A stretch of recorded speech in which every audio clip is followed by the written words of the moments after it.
10वां बाब। चांदी के नरसिंगे। और खुदावंद ने मूसा से कहा कि अपने लिए चांदी के 2 नरसिंगे बनवा, वो दोनों घड़कर बनाए जाएं। तो उनको जमात के बुलाने और लश्करों के कूच के लिए काम में लाना। और जब वो दोनों नरसिंगे फूंके तो सारी जमात खैमा इज्तिमा के दरवाजे पर तेरे पास इकट्ठी हो जाए। और अगर एक ही फूंके तो वो रईस जो हजारों इस्राएलियों के सरदार हैं तेरे पास जमा हों। और जब तुम सांस बांधकर जोर से फूंको तो वो लश्कर जो मशरिक की तरफ है कूच करे। जब तुम दोबारा सांस बांधकर जोर से फूंको तो उन लश्करों का जो जनूब की तरफ है कूच हो। सो कूच के लिए सांस बांधकर जोर से नरसिंगा फूंका करे। लेकिन जब जमात को जमा करना हो तब भी फूंकना, पर सांस बांधकर जोर से ना फूंकना। और हारून के बेटे जो काहिन हैं वो नरसिंगे फूंका करें। यही आईन सदा तुम्हारी नस्ल दर नस्ल कायम रहे।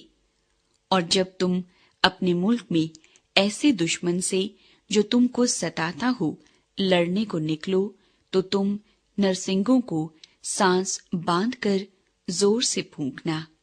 इस हाल में खुदावंद तुम्हारे खुदा के हजूर तुम्हारी याद होगी और तुम अपने दुश्मनों से नजात पाओगे। और तुम अपनी खुशी के दिन और अपनी मुकर्ररा ईदों के दिन और अपने महीनों के शुरू में अपनी सोखनी कुर्बानियों और सलामती की कुर्बानियों के वक्त नरसिंगे फूंकना, ताकि उनसे तुम्हारे खुदा के हजूर तुम्हारी यादगारी हो। मैं खुदावंद तुम्हारा खुदा हूं।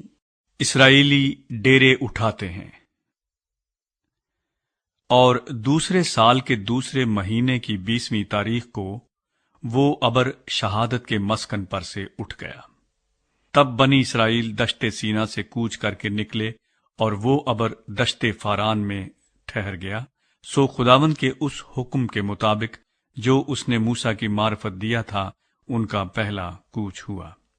और सबसे पहले बनी यहूदा के लश्कर का झंडा रवाना हुआ और वो अपने दलों के मुताबिक चले।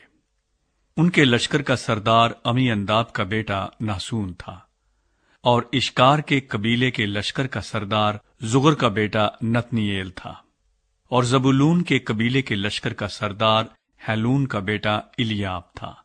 फिर मस्कन उतारा गया और बनी जैरसून और बनी मरारी जो मस्कन को उठाते थे रवाना हुए। फिर रूबन के लश्कर का झंडा आगे बढ़ा और वो अपने दलों के मुताबिक चले। शिदयूर का बेटा अलीसूर उनके लश्कर का सरदार था। और शमाउन के कबीले के लश्कर का सरदार सूरी शिद्दी का बेटा सलूमीएल था। और जद के कबीले के लश्कर का सरदार दऊएल का बेटा इलियासफ था। फिर कहातियों ने जो मकदिस को उठाते थे कूच किया और उनके पहुंचने तक मस्कन खड़ा कर दिया जाता था। फिर बनी इफ्राइम के लश्कर का झंडा निकला और वो अपने दलों के मुताबिक चले। उनके लश्कर का सरदार अमीहूद का बेटा अली समा था। और मनस्सी के कबीले के लश्कर का सरदार फदा हसूर का बेटा जमली एल था। और बिन्यामीन के कबीले के लश्कर का सरदार जिदाउनी का बेटा इब्दान था। और बनी दान के लश्कर का झंडा उनके सब लश्करों के पीछे पीछे रवाना हुआ और वो अपने दलों के मुताबिक चले। उनके लश्कर का सरदार अमी शद्दी का बेटा अखी अजर था। और आशर के कबीले के लश्कर का सरदार अकरान का बेटा फजयेल था।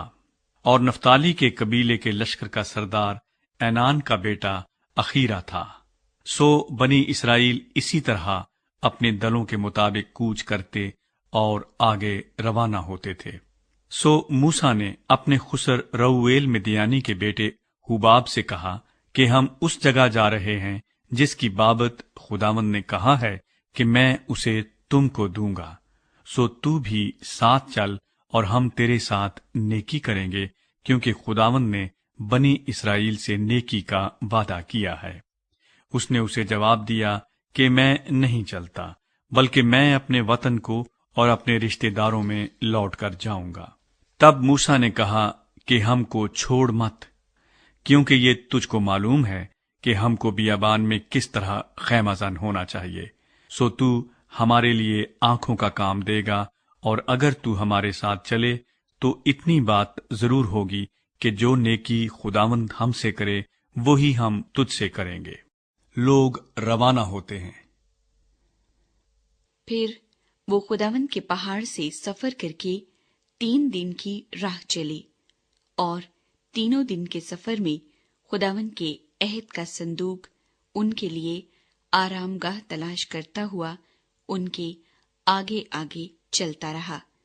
اور جب وہ لشکرگاہ سے کوچ کرتے تو خداوند کا ابر دن بھر ان کے اوپر چھایا رہتا تھا۔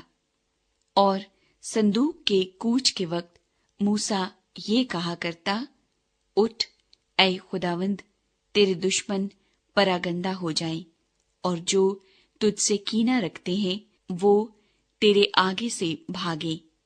اور جب وہ ٹھہر جاتا تو وہ یہ کہتا تھا کہ اے خداوند، ہزاروں ہزار اسرائیلیوں میں لوٹ کر آ جا۔